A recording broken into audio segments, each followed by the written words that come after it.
주 안에서 거듭남의 기쁨을 경험하시는 주님의 귀한 자녀들 되시길 바랍니다. 저는 오늘 누가복음 19장 12절로 13절의 말씀을 통해서 신앙인의 줄서기라고 하는 제목으로 말씀을 나누고자 합니다. 사실 우리 줄서기는 사람들의 삶, 우리의 인생의 삶에 있어서 매우 밀접한 관계가 있습니다. 처음 초등학교에 입학하면 선생님이 제일 먼저 무엇을 시킬까요? 운동장에서 앞으로 나란히 하면서 뭘 세워요? 줄을 세웁니다.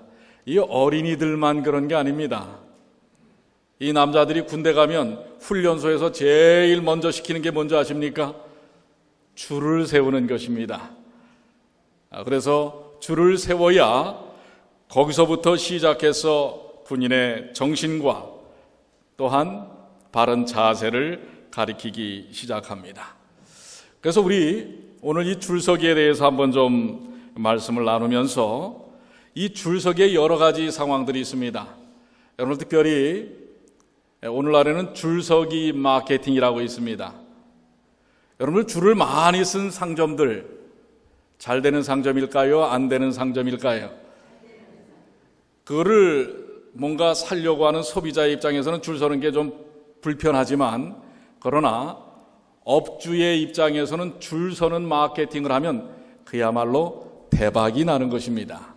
그 줄서기 마케팅에 세계에서 최고로 잘하는 줄서기 마케팅을 하는 회사가 어디입니까? 바로 애플입니다. 세계적인 이 컴퓨터와 셀폰을 파는 이 애플사는 언제나 새로운 제품이 나오면 소비자들을 줄을 세우는데 그것도 얼마나 세워요? 그 전날 밤부터 세웁니다. 그러니 어때요? 아직도 우리 요즘 삼성이 따라가려고 하는데 아직도 약간 좀 그런 어려움이 있는 것 같습니다. 이 줄서기 마케팅, 줄을 잘 서야 합니다. 자, 이렇게 줄 서는 것, 여러분들 특별히 우리 이 뉴욕의 맨하탄은 줄 서는데 아주 익숙한 곳입니다. 심지어는 공항에서 디즈니랜드에서 보십시오. 아주 겹겹이 줄을 섭니다. 또 이렇게 뭔가를 타기 위해서 대합실에서 줄 서는 것, 심지어는 이런 줄을 서는 나라도 있습니다. 참 고약하게 줄을 세워요. 그런데 여지없이 줄을 쓴다고 하는 것입니다. 더 재미있는 줄은 뭔지 아십니까? 자, 이렇게 줄 세우는 나라가 있습니다. 뭐가 줄을 서요? 신발이 줄을 섭니다. 사람은 앉아있고 신발을 줄을 세우고선 사람들은 맨발로 앉아있습니다. 어느 나라냐면 태국이 이렇답니다. 사람이 서 있지 않고 피곤하니까 신발만 세워놓고 자기들은 맨발 벗고 앉아있는 것입니다. 자, 줄을 잘 서야 됩니다. 사실 저희가 매일 이제 교회로 오기 위해서 맨하탄 들어서기 위해 조지 워싱턴 브릿지를 건너는데 거기 톨게이트가 있지요. 무려 한 30여 개의 그 입구가 있습니다. 이 어퍼와 로어로. 그런데 어느 레인에 쓰느냐에 따라서 빨리 가느냐 늦게 가느냐가 있습니다. 그래서 눈치껏 이때는 정말 경험과 눈치와 판단이 필요합니다. 왜냐하면 잘못된 선택은 엄청난 결과를 가져오기 때문에 그렇습니다. 무려 5분씩 지각할 수도 있어요. 늦어질 수 있는 것입니다. 그래서 아주 회심의 미소를 짓고 짧은 줄로 들어섰는데 웬걸 돈 내는 사람이 한참 찾는 것입니다. 결국은 또 이 캐셔가 받는 그 입구하고 차하고 멀리 세워갖고 손이 안 닿아요. 그래서 어떻게 문을 열어갖고 또 내립니다. 그런 줄에 걸리면 어때요? 최소한 5분은 기다려야 하는 것입니다. 줄을 잘 서야 됩니까? 여러분들 마트에서도 줄을 쓰시죠? 계산하기 위하여 눈치를 보지 않습니까? 그래서 이 줄이 제일 잘 빠지겠구나 하고 딱 서 있는데, 제가 이 줄서기에 대한 것을 이렇게 연구를 하면서 인터넷에 보니까 하나의 재미있는 그림이 하나 있어요. 근데 여기 올리지는 않았습니다. 한 사람이 이제 마트에 와서 두 줄이 서 있는데 보니까 이쪽 줄이 짧아요. 그래서 거길 딱 섰는데 긴 줄이 더 빨리 나가는 겁니다. 그래서 눈치를 보다 그쪽으로 옮겼어요. 그랬더니 그 다음부터는 또 안 가는 겁니다. 자기가 서 있던 자리가 더 빨리 나가는 거예요. 그래서 다시 옮기려고 눈치를 딱 보니까 저쪽 줄이 이제 한 사람밖에 남지 않았어요. 그래서 빠르게 옮겨서 딱 했더니 카운터가 그만 클로즈라고 딱 해놓은 겁니다. 얼마나 황당합니까? 이 줄서기를 참 잘해야 합니다. 우리가 어디로 줄을 설 것인가, 인생의 성패에도 줄서기와 상당히 관계가 있습니다. 그런데 오늘 이 아침에는 신앙인에게 있어서도 줄서기가 있다고 하는 것입니다. 교회에도 때로는 줄서기가 있을 수 있습니다. 직장에서도 줄서기가 있습니다. 지금 이제 얼마 안 있으면은 미국의 대선이 있고 또 한국의 교회에 또 선거들이 있습니다. 합회 선거가 있고 또 연합회 선거가 있습니다. 이럴 때 때때로 뭐예요? 사람들은 줄서기를 하려고 합니다. 어느 줄을 쓸 것인가? 공화당을 쓸 것인가? 민주당을 쓸 것인가? 공화당에서도 누구를 쓸 것인가? 벤 카슨을 쓸 것인가? 요즘 약간 재미없게 됐지요? 트럼프를 쓸 것인가? 미안합니다. 대총회는 정교분리라고 해서 벤 카슨에 대한 이야기를 하지 말라고 하는데 여러분들 기도해 주세요. 어떤 의미가 있을지 모르겠습니다. 자, 세상 사람들은 다 줄서기를 합니다. 줄을 어렸을 때부터 배운 게 줄서기입니다. 그렇기 때문에 우리의 유전자 속에 익숙한 것이 줄서기입니다. 줄을 잘 서야 합니다. 우리의 신앙도 그렇습니다. 그런데 오늘 본문의 말씀 다시 한번 봅니다. 누가복음 19장 12절로 13절, 가라사대 어떤 귀인이, 여기에 나오는 귀인은 누구실까요? 예수 그리스도십니다. 예수님이 이 비유의 말씀을 하시면서 어떤 귀인을, 본인을 지칭하는 것입니다.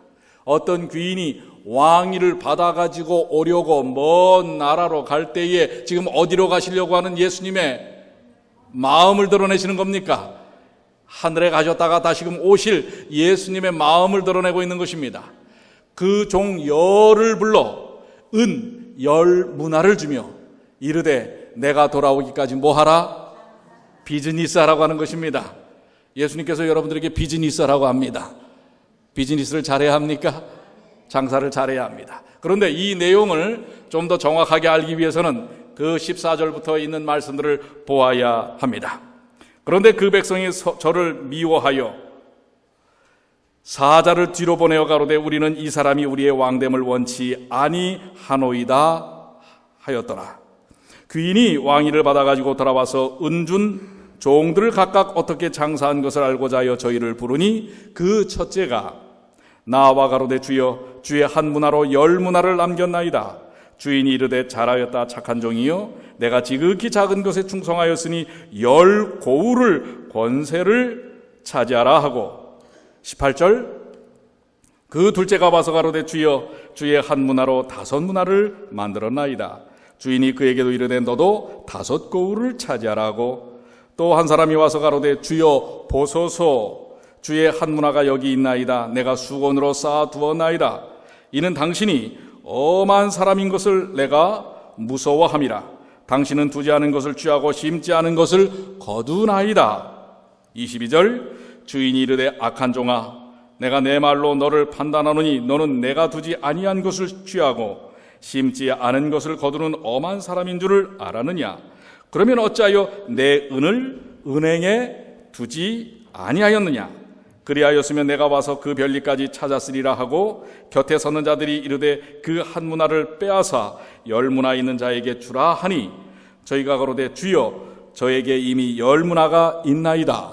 26절 주인이 가로되 내가 너에게 말하노니 무릇 있는 자는 받겠고 없는 자는 그 있는 것도 빼앗기리라. 그리고 나의 왕됨을 원치 아니하던 저 원수들을 이리로 끌어다가 내 앞에서 죽이라 하였느니라. 자, 여러분들 예수님께서 왜 이 말씀을 하셨을까요?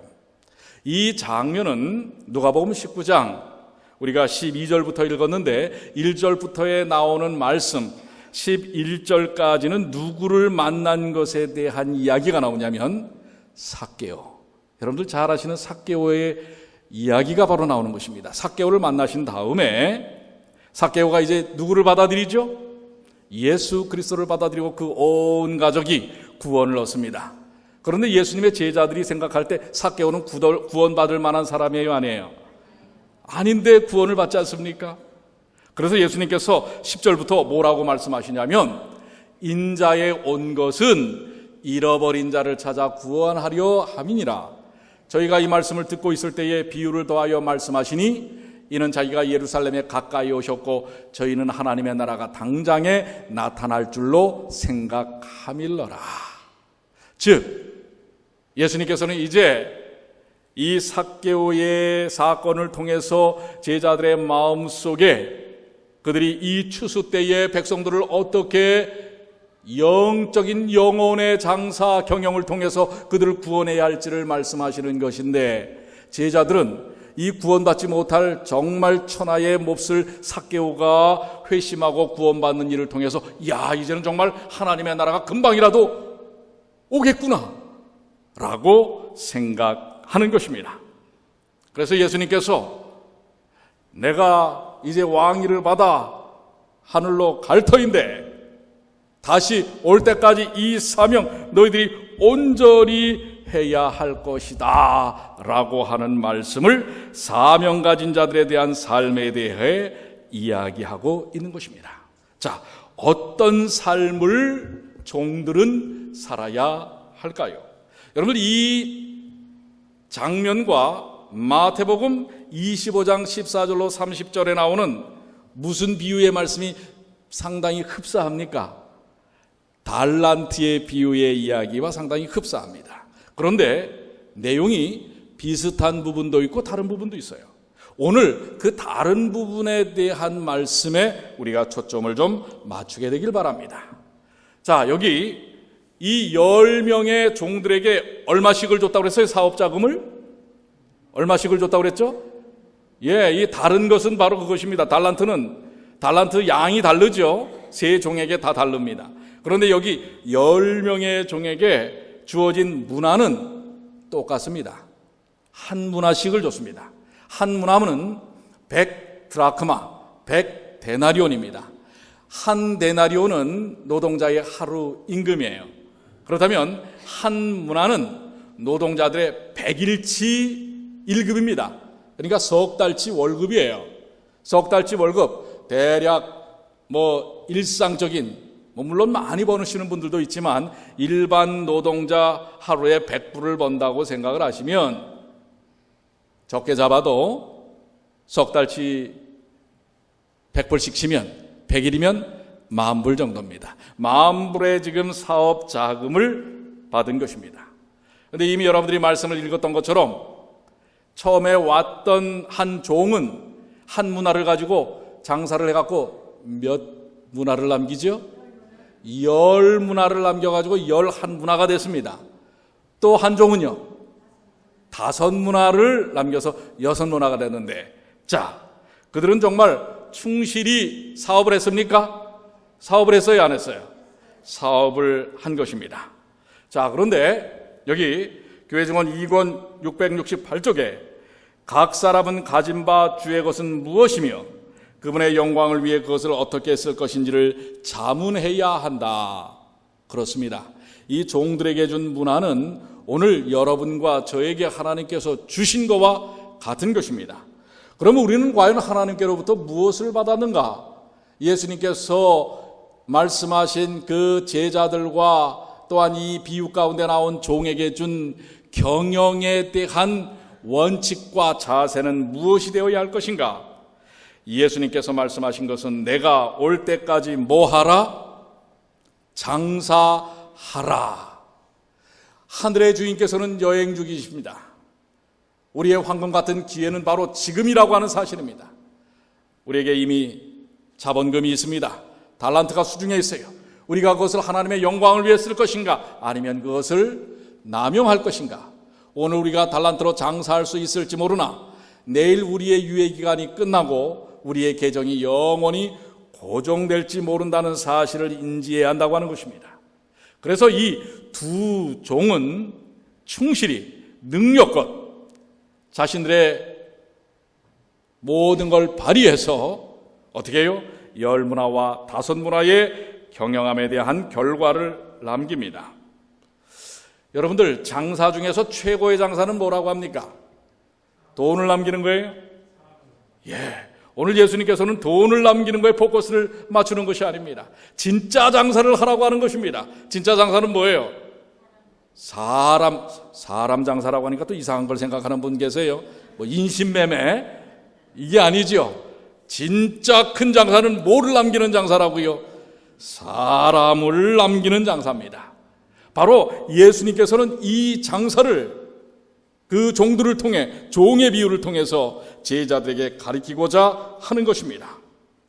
그런데 자, 여기 세 번째 한 종은 어땠습니까? 어땠죠? 자, 이 종에 대한 이야기를 여기 보십시오. 20절부터 한번 다 같이 한번 읽어볼까요? 또 한 사람이 시작.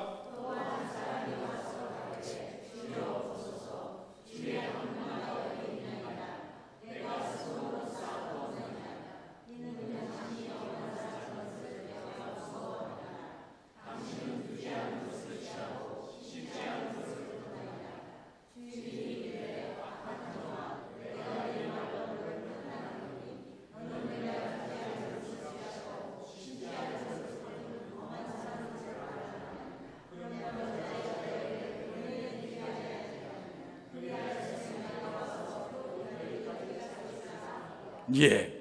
자, 여기 이 한 종이 와서 지금 이렇게 주인 앞에 나섭니다. 그대로 한 문화를 싸서 받은 걸 그대로 내놨는데, 사실 달란트의 비유 가운데서도 그렇지만 왜 이 사람은 이랬을까? 여러분들 생각 안 해보셨어요?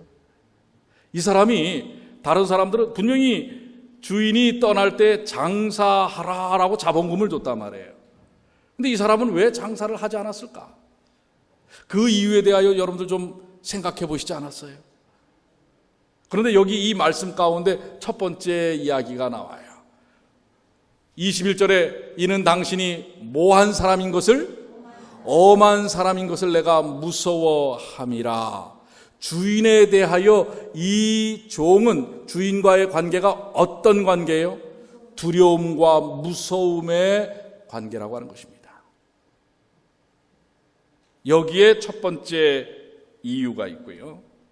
그런데 이 부분에 대하여 성경 주석은 이렇게 설명하고 있어요. 그래서 제가 왜 이 사람이 장사를 하지 않고 그대로 내놨을까? 그런데 여기 두려워하고 무서워하는 마음이 있었을 뿐만 아니라 성경 주석에는 실제로 종은 이렇게 말하는 셈이다 라면서 이렇게 표현하고 있습니다. 어쨌든 당신은 내가 버는 것이라면 모두 가져갈 것이고, 나는 애써 보아야 보상을 받지 못할 것입니다. 그러니 힘써 노력해본들 그게 다 무슨 소용이 있겠습니까? 결국 내 것도 주인 것, 주인 것도 누구 것? 주인 것. 그러니 내가 애써 뼈 빠지게 일해봤자 누구 것? 주인 것. 그러니 뭐예요? 그냥 놀다가 그 한문화 갖고선 가가지고선 그걸 갖고 다른 사람들에게 속을 다 빼놓고, 어떡합니까? 그야말로 아양을 떨어야 그것도 팔릴까 말까. 왜 내가 그딴 짓을 합니까? 내게 뭐가 남는 게 없는데 그 마음입니다. 어떻게 보면 뭐예요? 아주 철저한 자기 이기심입니다. 그리고 또 하나는 뭐예요? 철저한 종의 근성입니다. 이런 것들이 이 종에게는 있어요. 그런데 본문의 말씀을 통해서 또 알 수 있는 내용은 다른 또 한 가지가 있어요. 그게 뭐냐면 이 말씀입니다. 누가복음 19장 14절에 그런데 그 백성이 저를 미워하여 사자를 뒤로 보내어 가로되 우리는 이 사람이 우리의 왕됨을 원치 아니하노이다 하였더라. 지금 이 주인에 대하여 주변 사람들이 어떻게 생각하고 있는 거예요? 그 사람이 왕위를 받아오는 걸 좋아합니까? 안 합니까? 안 하죠. 그러니까 어떻게 해요? 이 종은 누구의 종인데도, 그 주인의 종인데도 누구의 말을 듣는 거예요? 주변 세상 사람들의 말. 이러다가 괜히 이 주인 쪽박 차면 나는 뭐야? 괜히 여기에 붙어 있어 봐야 지금부터 뭘 바꾸자? 줄을 바꾸자. 뭘 바꾸자고요? 줄을 바꾸자, 이 마음입니다. 괜히 애써봤자 내 것도 없을 뿐만 아니라 주변 사람들이 보니까 이 사람 왕 되는 걸 원치 않아. 그러니 괜히 이 밑에 있어봤자 세경도 못 받을 뿐만 아니라 나도 쪽박 찰 수 있으니 아예 이참에 줄 바꿔보자. 그러니 열심히 합니까? 여러분들, 어떻게 보면 이 마음이 오늘날 우리 그리스도인들, 신앙인들의 삶 속에서 받을 수 있는 유혹의 마음이 아니에요. 예수님은 지금 뭐예요? 하늘에 가 계십니다.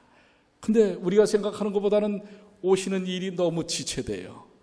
우리에게 맡겨진 문화는 있는데 이거 괜히 애써봤자 내게 남는 게 뭐야? 또 진짜 오시긴 오셔? 괜히 그 줄 서는 것보다 세상에 얼마나 재밌는 게 많아. 예? 그리고 먹고 살기 위해서는 그거보다는 다른 데 좀 더 신경 쓰고 더 집중하는 게, 다른 줄을 찾는 게 더 낫지 않을까 하다 보니 장사에 관심이 있어요, 없어요? 영혼 구원 장사에 관심이 있어요, 없어요? 없게 되는 거예요. 그런데 왕이 돼서 오셨어요, 안 오셨어요? 그 주인이 왔어요, 안 왔어요? 오니까 어떡한 거예요? 이젠 덜컥 겁이 나는 겁니다. 그래서 주인에게 뭐예요? 주는 엄한 분이라.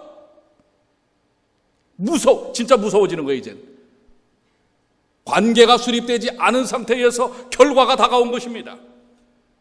우리에게 주어진 사명은 잊어버리고 엉뚱한 것에 유리방탕하게 게으름을 피다가 이젠 주인이 왔어요. 그러니 어떻게 변명 아닌 변명을 두렵습니다. 근데 이 두렵습니다, 무섭습니다는 어떻게 보면 좀 더 솔직한 고백일 수 있어요. 진짜 무섭거든요. 이젠 뭐예요? 다른 데 줄을 쓰려고 기웃기웃거리다가 놓친 거예요. 자신이 해야 할 일과 사명과 상황과 기회를 놓쳐버리고 만 것입니다.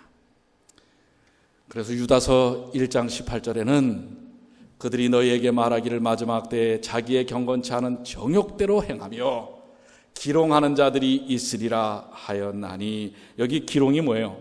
남을 속이어 비웃는 거예요. 야야야, 네 무슨 주인이 오긴 뭘 와? 그 왕 되지도 못해. 그러니까 뭐예요? 이런 데 귀를 기울이고 줄을 바꾸려고 기웃기웃 하다가 시간과 기회를 다 놓쳐버리고 마는 것입니다. 선지자 왕 140쪽에 이 상황을 이렇게 표현하고 있습니다. 사단의 권세 아래 자신을 두는 자들은 하나님께서 보시는 것처럼 사물을 보지 못한다. 오늘날도 단호한 책망의 음성이 필요하나니 이는 통탄할 죄악으로 인하여 백성들이 하나님에게서 떠난 까닭이다. 불신은 신속히 퍼지고 있다. 무수한 사람들이 우리는 이 사람이 우리의 왕됨을 원치 아니하나이다 라고 말한다. 이 말에 귀를 기울였다가 엉뚱한 곳에 시간과 기회를 다 빼앗겨버리고 마는 것입니다.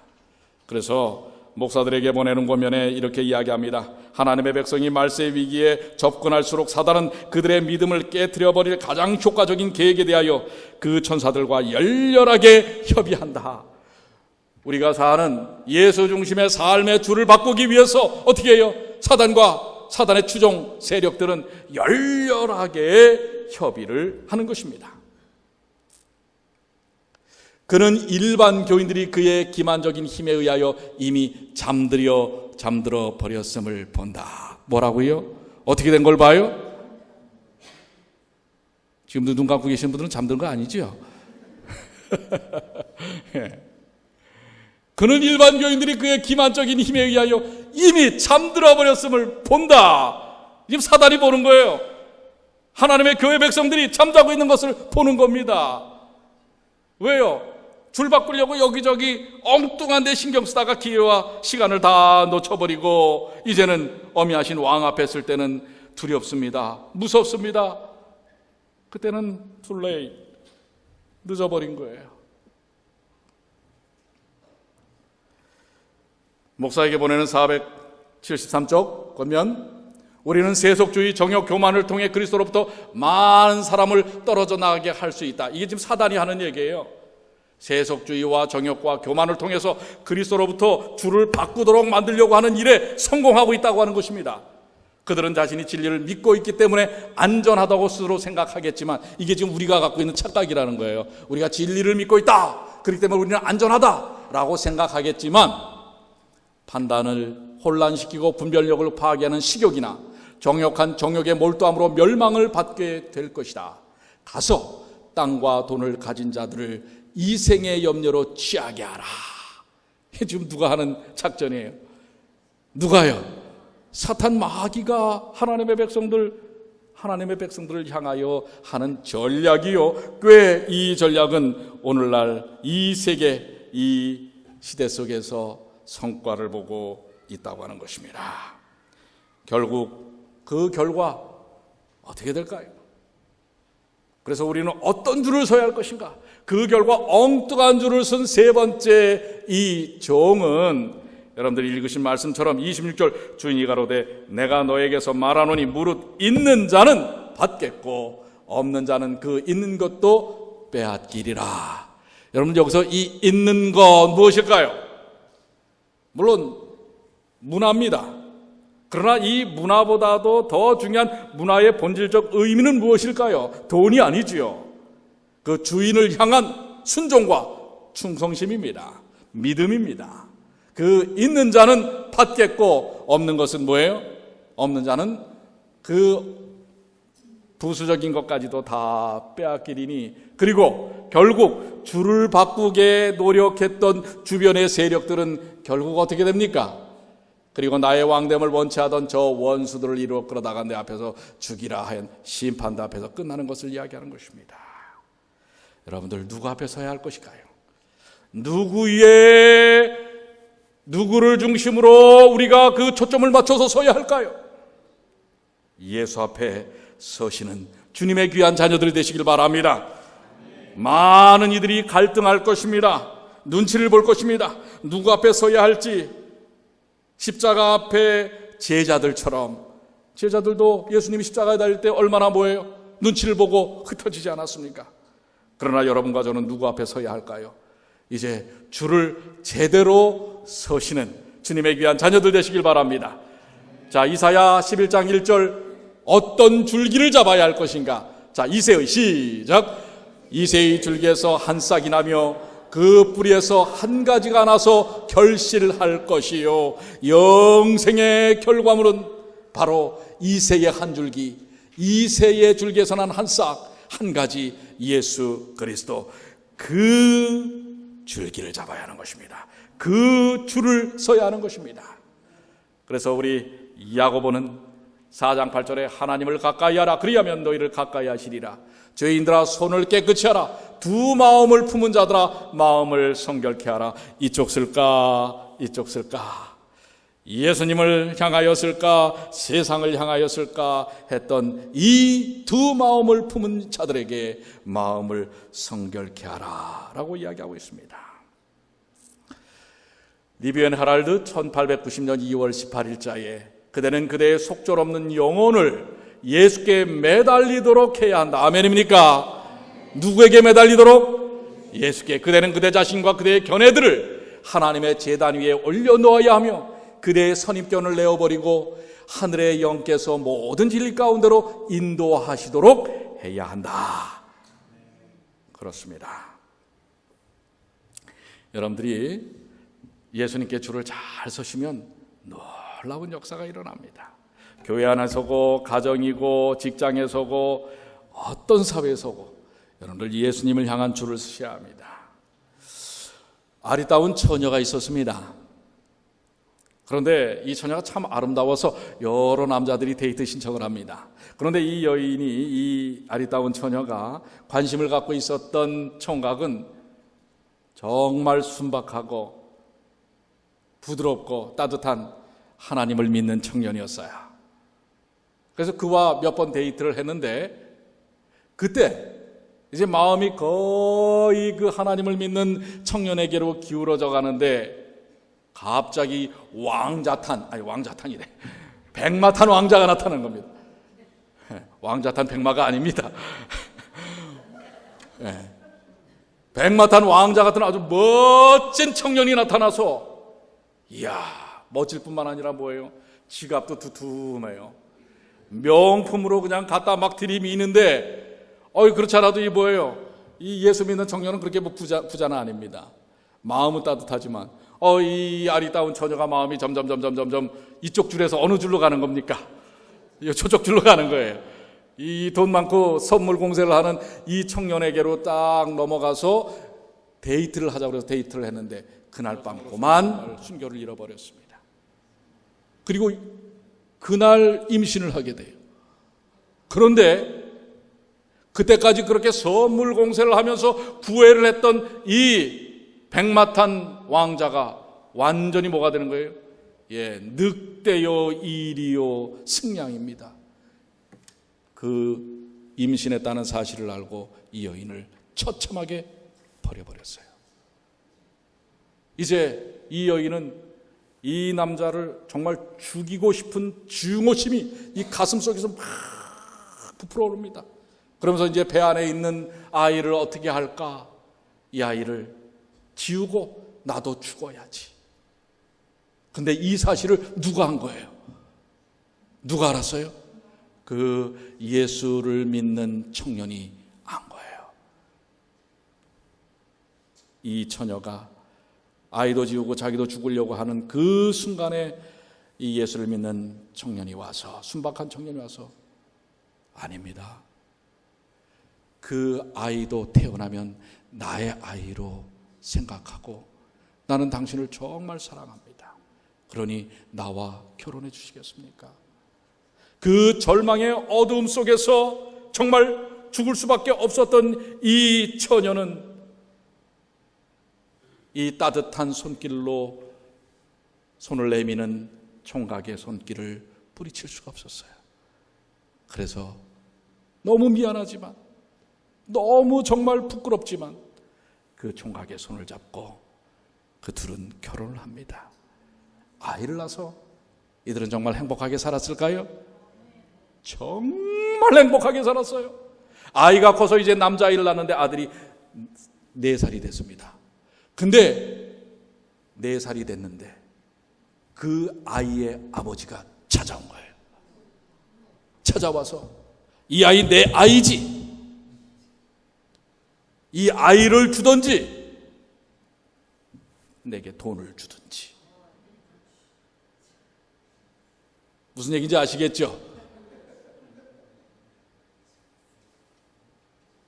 이 이야기를, 그래서 부엌으로 들어가서 칼을 들었다 놨다 했습니다. 이 남자를 죽이고 나도 죽어야지. 그러나 남편이 그것을 보고 아내에게 참으라고, 그러면서 방 2개짜리 전세를 방 하나짜리 옮기면서 그 전세를 빼서 그 남자에게 남편이 전달해 줍니다.